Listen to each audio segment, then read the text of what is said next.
Herkese merhabalar. Irmak Örgü İşleri YouTube kanalıma hoş geldiniz. Bu senenin en trend bolero yapımını sizlerle paylaşacağım. Yapımı çok kolay, salaş bir model. 38 bedene göre yaptım. 2 renk ip kullandım. Pamuk ip ve merserize ip. Her mevsime uygun. Cropların üzerine, askılı bluzların üzerine rahatlıkla kullanabileceğimiz tamamlayıcı bir model. Modelimize ilk önce boğaz kısmından başlıyoruz. Kolumuzun üstünü kaplayacak şekilde örüyoruz. Sonrasında kol ayrımı yapıp ilerledikçe kolumuzu genişleterek İspanyol kol olarak tamamlıyoruz. Uç kısımlarına da sık iğne yaparak bitiriyoruz. İstediğimiz her türlü iple yapabiliriz. Bir tane daha yaptım, hazırladım. Yün ip ve merseriz iple yaptım. Yumuşacık, çok hoş oldu.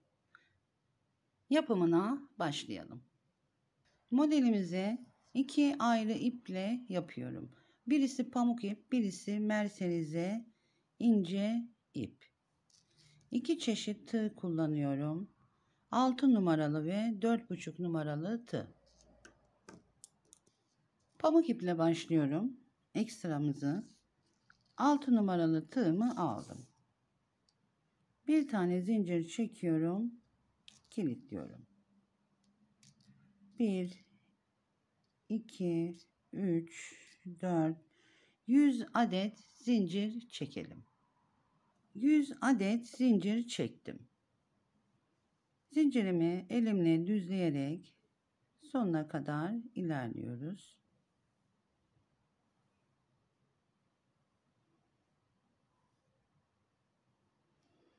Burada 6 numaralı tığımı bırakıyorum.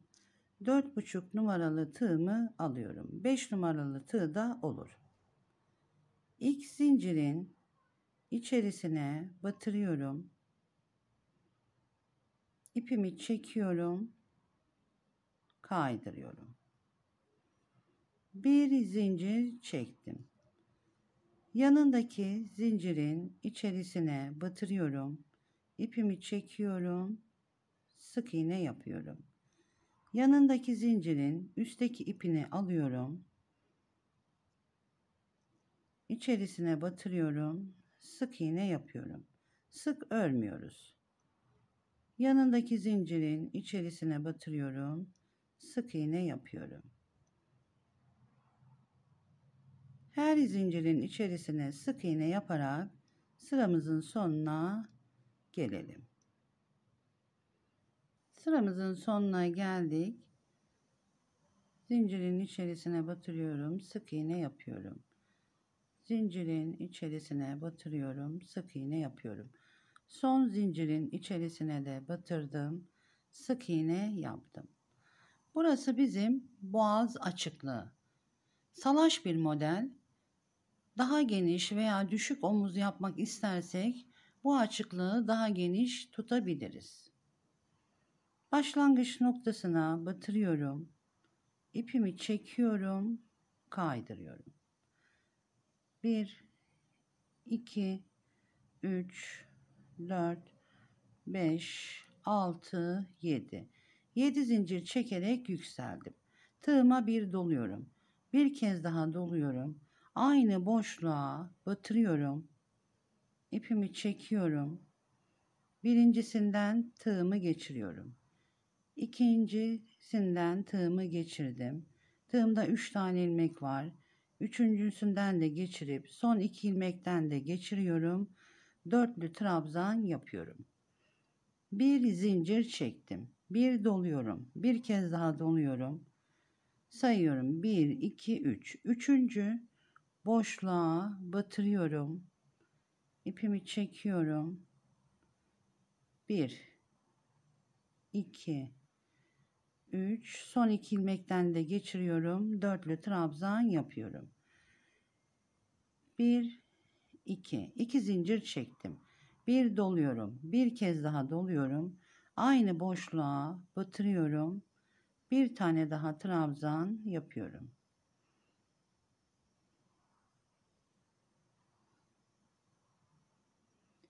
Aralarda bir zincir çekiyoruz. Bir zincir çektim. 2 kere doluyorum. İşlem yaptığımız nokta yanından itibaren 1, 2, 3. Üçüncü boşluğa batırıyorum. İpimi çekiyorum. Birincisinden geçiriyorum. İkincisinden geçiriyorum. Burada trabzanlarımızı da uzun tutuyoruz. Üçüncüsünden geçiriyorum. Uzatarak bakın 4'lü trabzan yaptım. 1, 2. 2 zincir çekiyorum. 2 kere doluyorum. Aynı boşluğa batırıyorum. 4'lü trabzan yapıyorum. Bir zincir çektim. 1, 2, 3.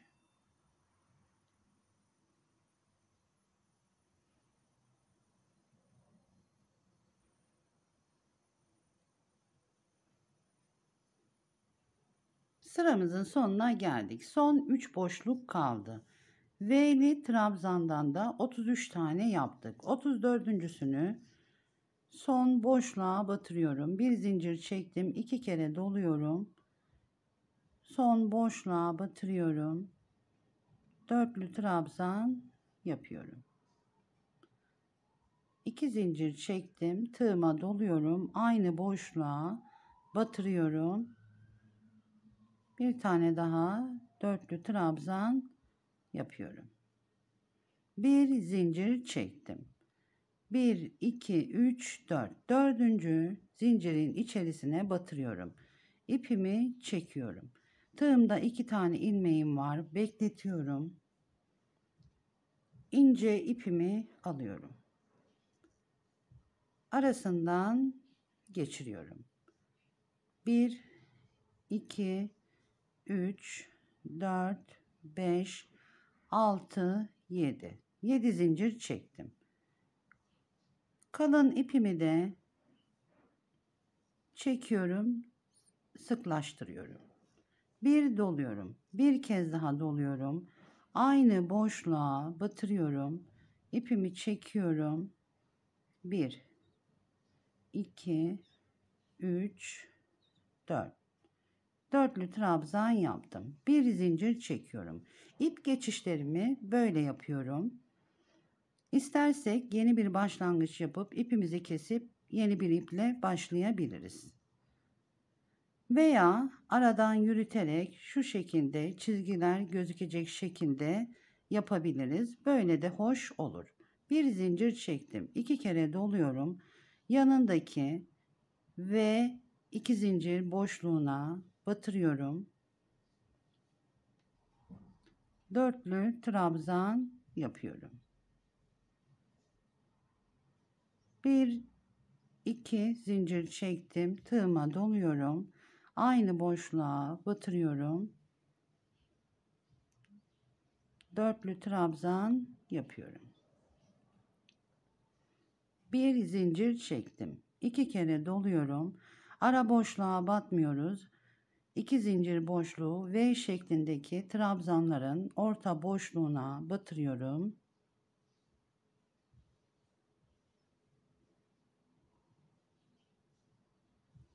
Trabzan yapıyoruz. Aynı boşluğa 2 zincir çekerek bir tane daha trabzan yapıyorum.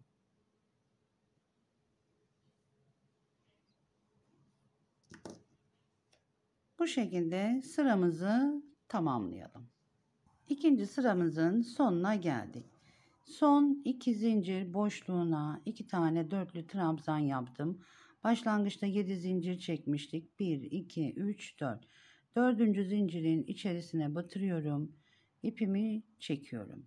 Tığımda 2 ilmeğim var. Elimle tutuyorum ipi. Öbür ipi alıp 2 ilmeğin içerisinden geçiriyorum. 1, 2, 3, 4, 5, 6, 7. Başlangıcımızı hep 7 zincirle başlıyoruz. İnce ipimi de çekiyorum. Dip noktasını sağlamlaştırıyorum. 2 kere doluyorum. Aynı noktaya batırıp bir arttırma yapıyoruz.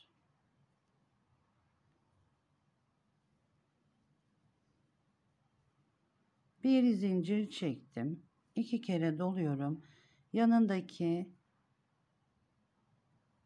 2 zincir boşluğuna batırıyorum. Dörtlü trabzan yapıyoruz. 2 zincir çekip aynı boşluğa bir kez daha batırıp dörtlü trabzan yapıyoruz. Bir zincir çektim. Yanındaki 2 zincir boşluğuna batırıyorum.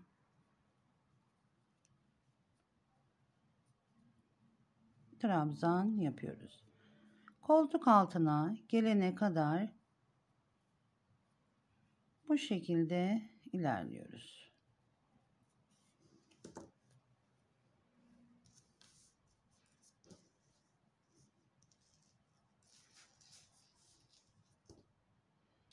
Kol altı hizasına gelene kadar 7 sıra ördüm. 2 tane ilmek belirleyici ile belirledim. Gövdeye ayırdığım yer.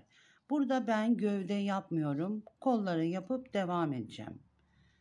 Crop yapmak istersek yeni bir başlangıç yaparak ayırdığımız yerden kendi ölçülerimize göre önce bir tarafını yapıp sonrasında da öbür tarafını yapıp gövdemizi tamamladıktan sonra kol yapabiliriz. Gövdeye ayırdığım ölçü 28 santim. Kolu yapacağım. Kol ölçüm benim 30 santim. Ayırdığım ölçü şurası başlangıç noktası 10 santim. 10 santimde arka tarafta 20 santim. 10 santimde ekleme yapacağım. 30 santime tamamlayacağız. Başlangıç noktamız 1, 2, 3, 4. 4 tane V şeklinde trabzan ayırıyorum. Burada da aynı şekilde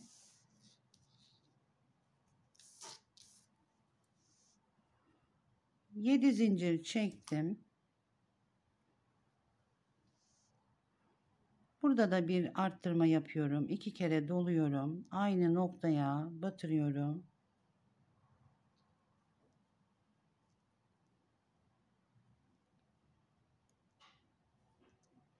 Dörtlü trabzan yapıyorum. Yanındaki boşluğa batırıyorum.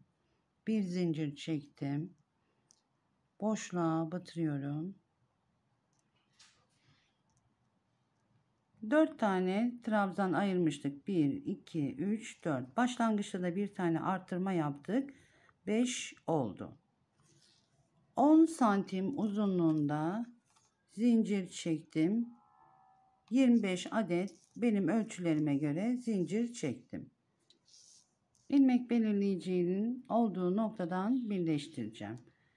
İpimizi de geçişler yaptığımız yer hiçbir şekilde rahatsızlık verecek şekilde belli olmuyor ön yüzeyden.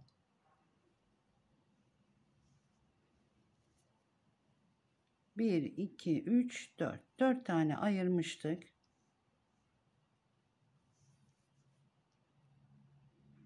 Dördüncü ve ikili boşluğa batırıyorum. Dörtlü trabzan yapıyorum. Aralarda 2 zincir çekiyorduk. Boşluğa bir kez daha batırıyorum.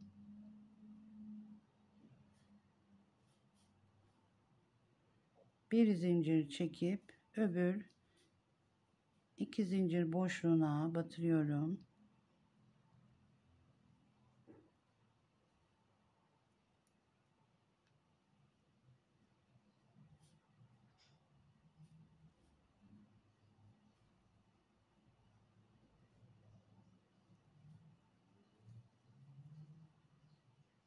Sıramızın sonuna geldik. Son boşluğa batırıyorum.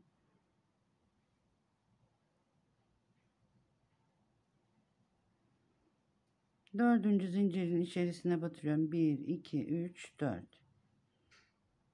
İpimi çekiyorum. 2 ilmeğim varken ipimi ayırıyorum. Öbür ipimi alıyorum. İçerisinden geçiriyorum. 1, 2, 3, 4, 5, 6, 7. Bu sırada da bir tane artırma yapıyoruz. 2 kere doluyorum. Yine aynı boşluğa batırıyorum. Dörtlü trabzan yapıyorum. Bir zincir çekiyorum. Yanındaki ve 2 zincir boşluğuna batırıyorum. 2 tane dörtlü trabzan yapıyoruz.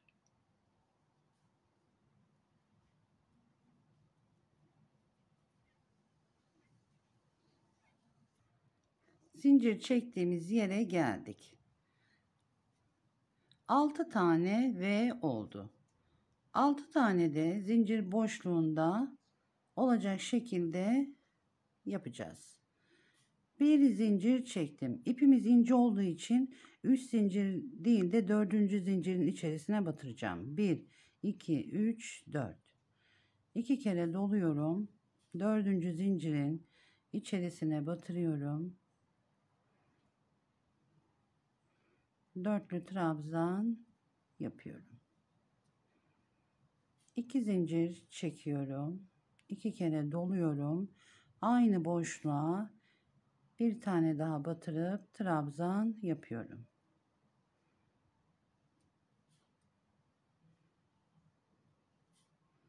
Bir zincir çekiyorum. 2 kere doluyorum. 1, 2, 3, 4. Dördüncü zincirin içerisine batırıyorum.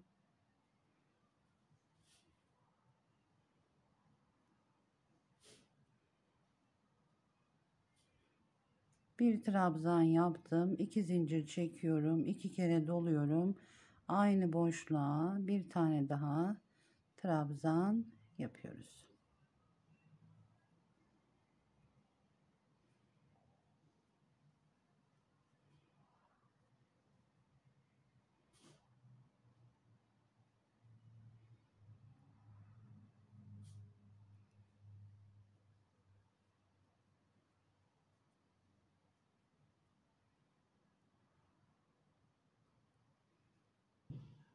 Zincirlerin üzerine de 1, 2, 3, 4, 5, 6. 6 tane V yaptım, eşitledik. İlk baştaki V'nin içerisine bir zincir çektim.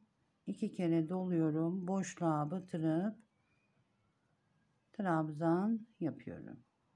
2 zincir çekiyoruz. 2 kere dolayıp aynı boşluğa batırıp trabzan yapıyoruz. Başlangıç noktamıza gelelim. Başlangıç noktamıza geldik. 1, 2, 3, 4. Dördüncü zincirin içerisine batırıyorum. Burada ince ipimi de alıyorum. İkisini birden çekiyorum. Ve kaydırıyorum. Artık buradan sonra arttırma yapmıyoruz. Boşluğa batırıyorum. Öbür ince ipimi içerisinden çekiyorum. Kaydırıyorum.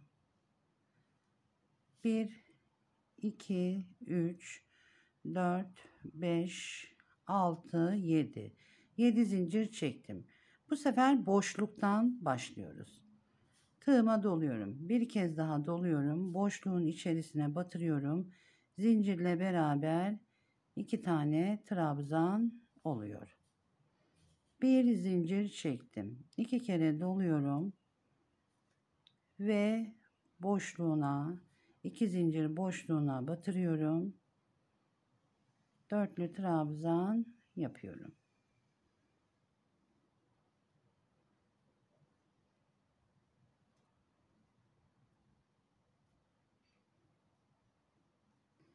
Kolumuzun ikinci sıranın sonunda başlangıç noktasına geldik. 1, 2, 3, 4. Dördüncü zincirin içerisine batırıyorum. Burada 2 ipimi birden alıyorum. İçerisinden geçirip kaydırıyorum. Orta boşluğa batırıyorum. Sıradaki olan ipimi alıyorum. İçerisinden geçirip kaydırıyorum. 1, 2, 3, 4, 5, 6, 7. Artırma yapmıyoruz. Kolumuzun yarısına kadar bu şekilde ilerliyorum. Bir doluyorum. Bir kez daha doluyorum. Aynı boşluğa batırıyorum. Dörtlü trabzan yapıyorum. Zincirle beraber 2 tane oldu. Bir zincir çekiyorum ve boşluğuna 2 zincir boşluğuna batırıyorum. Trabzan yapıyorum.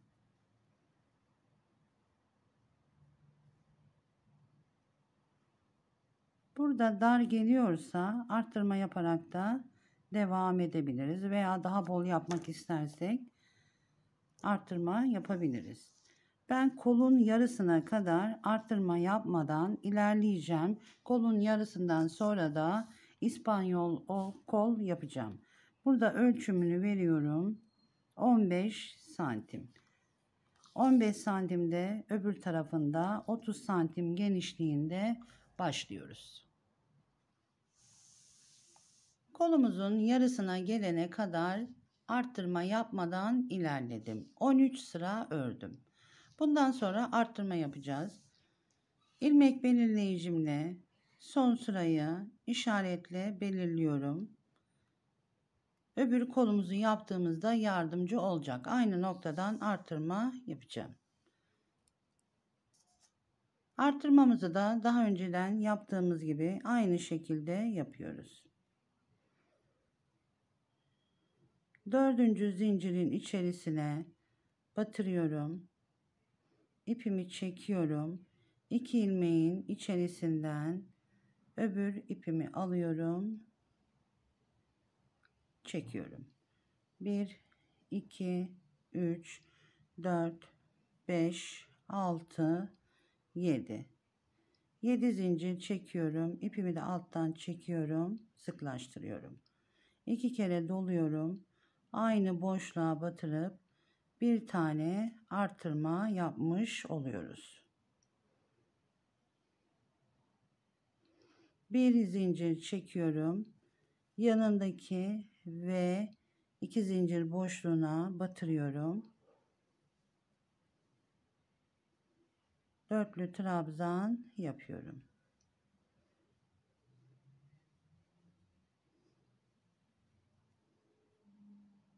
Arttırmalarımızı bu şekilde yapıyoruz. Her boşluğa batarak devam ediyoruz. Burada bir keskin artış olmaması için bir sıra burada arttırma yaptım. Bir sıra yapmıyorum. Bir sıra yaparak ilerleyeceğim. Yeterince istediğim bolluğa geldiği yerde de arttırma yapmadan ilerleyeceğim. Kolumuzun son sırasına geldik. 2 kere doluyorum. Son trabzanı yapıyorum. Bir zincir çektim. Öbür ipimi burada kestim. Arada gizleyeceğim. Dördüncü zincirin içerisine batırıyorum. İpimi çekiyorum. Kaydırıyorum. Bir zincir çektim. Sık iğne yaparak bitiriyoruz. İstersek yapmayabiliriz. İlk ve 2 zincir boşluğuna batırıyorum. Sık iğne yapıyorum. Boşluğa batırıyorum. İpimi çekiyorum. 2 ilmeği birden çekip sık iğne yapıyorum. Bir kez daha batırıyorum. 3 tane sık iğne yaptım. Ara boşluğa 1, 2. 2 zincir boşluğuna batırıyorum. 1,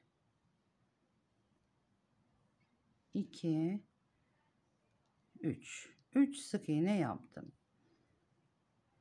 Sıramızın sonuna gelelim.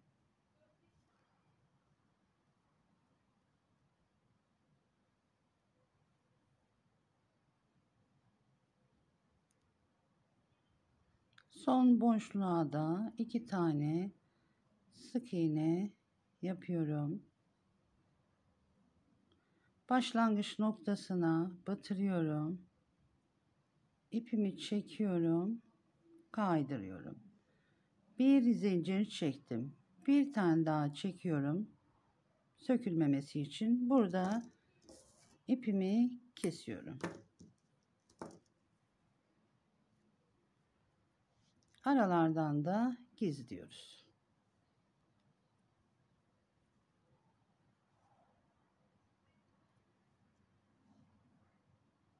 İlk kolumuzu bitirdim. Kolumuzun ilk iki sırasında arttırma yaptım. Arttırma yapmadan ilerledim. İlmek belirleyicimin olduğu noktada bıraktım. 13. sırada. Buradan itibaren de inci ipimin olduğu sıralarda arttırma yaptım. 4 sıra. 4 sırada arttırma yapmadım. İşaretimle belirledim. 1, 2, 3, 4. 4 sırada arttırma yapmadan elimin üzerinde bıraktım. Daha uzun da yapabiliriz. Bu genişlik benim için yeterli geldi. Daha geniş olmasını istersek daha yukarıdan veya daha uzun yapabiliriz. Sık iğne ile de bitiriyoruz. Burada farklı iplerle de yaptığımızda çok hoş olur. Öbür kolumuzu yapacağız. Burada yaptığımız işlemin aynısını diğer kolumuzda da yapıyoruz. 1, 2, 3, 4. 4 tane V ayırmıştık. Burada da ilmek belirleyicimi çıkarmadım. 1, 2, 3, 4. 4 tane ayırıyoruz. Buradan başlıyorum. İpimi aldım. 1, 2, 3, 4. Dördüncü trabzanın tepe noktasından tığımı içerisinden geçiriyorum. İpimi çekiyorum. Bir tane düğüm atıyorum. Aynı noktadan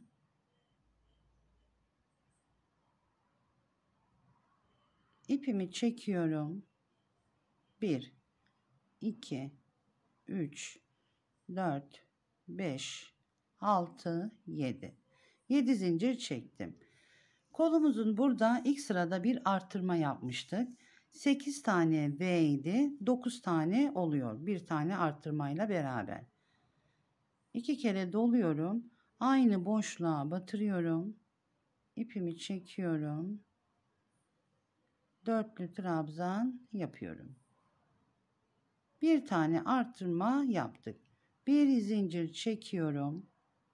2 kere doluyorum. Yanındaki ve 2 zincir boşluğuna batırıyorum. Trabzan yaptım. 2 zincir çekiyorum. Aynı boşluğa batırıyorum.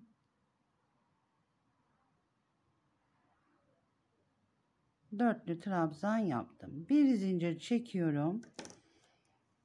Tamamlıyoruz. Sonra yine zincir çekerek geliyoruz. Geri kalan V'li trabzanımızı da tamamlayıp başlangıç noktasına gelip kolumuzun bu tarafında yaptığımız gibi aynısını yapıp gelelim. Modelimiz bitti. Bu ölçülerde yaptığımızda 2 ayrı ip kullanmıştık. 2 ayrı ipten birer yumak ip yeterli geldi. Ölçümünü veriyorum. Ortadan ölçüyorum. Genişliği 40 santim. Uzunluğu 12 santim. Kolumuzun ölçümünü veriyorum.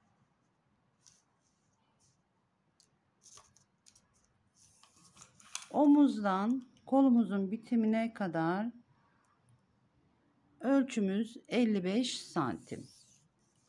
Kol altından ölçtüğümde 42 santim. Umarım yardımcı olmuşumdur. Irmak Örgü İşleri YouTube kanalıma abone olmayı unutmayın. İyi günlerde kullanın. Hoşça kalın.